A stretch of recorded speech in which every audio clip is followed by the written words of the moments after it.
বিবাহ পাশত আবদ্ধ হ'ল অসমৰ জনপ্ৰিয় অভিনেত্ৰী শ্যামন্তিকা শৰ্মা। অসমৰ জনপ্ৰিয় অভিনেত্ৰী শ্যামন্তিকা শৰ্মা কাৰ সৈতে বিবাহ পাশত আবদ্ধ হ'ল, দৰাৰ নাম কি, ঘৰ ক'ত, সকলো সবিশেষ জানিবলৈ অনুগ্ৰহ কৰি ভিডিঅ'টো শেষলৈকে চাই থাকিব। নমস্কাৰ বন্ধু বান্ধৱীসকল, আপোনালোক সকলোকে আন্তৰিক স্বাগতম জনাইছোঁ আমাৰ চেনেলৰ অন্য এটা নতুন ভিডিঅ'লৈ। তেন্তে আহক আজিৰ ভিডিঅ'টো আৰম্ভ কৰোঁ। অসমৰ উজনিৰ পৰা নামনিলৈ সকলোৰে হৃদয়ত জানমণি নামেৰে এক বিশেষ স্থান অধিকাৰ কৰা সকলোৰে মৰমৰ মহুময় অভিনেত্ৰী শ্যামন্তিকা শৰ্মাই অৱশেষত দিলে এক ভাল খবৰ। যুগ্ম জীৱনৰ পাতনি মেলিলে অসমৰ জনপ্ৰিয় অভিনেত্ৰী শ্যামন্তিকা শৰ্মাই।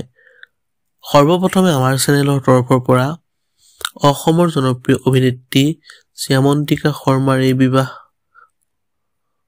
অনুষ্ঠানত আমাৰ চেনেলৰ তৰফৰ পৰা তেওঁলৈ শুভেচ্ছা জ্ঞাপন কৰিছোঁ। অসমবাসীৰ হৃদয়ত প্ৰতিদিনে সুন্দৰ অভিনয়ৰ সমাহাৰ তথা সুন্দৰ অভিনয় প্ৰদান কৰি অহা অসমৰ জনপ্ৰিয় অভিনেত্ৰী শ্যামন্তিকা শৰ্মাক সামাজিক মাধ্যমত অনুৰাগীসকলে শুভেচ্ছাৰে উপচাই পেলাইছে। অসমৰ জনপ্ৰিয় অভিনেত্ৰী শ্যামন্তিকা শৰ্মা বিবাহ পাশত আবদ্ধ হৈছে পৰিচালক মুনীন্দ্ৰ বৰুৱাৰ পুত্ৰ মানৱ বৰুৱাৰ সৈতে।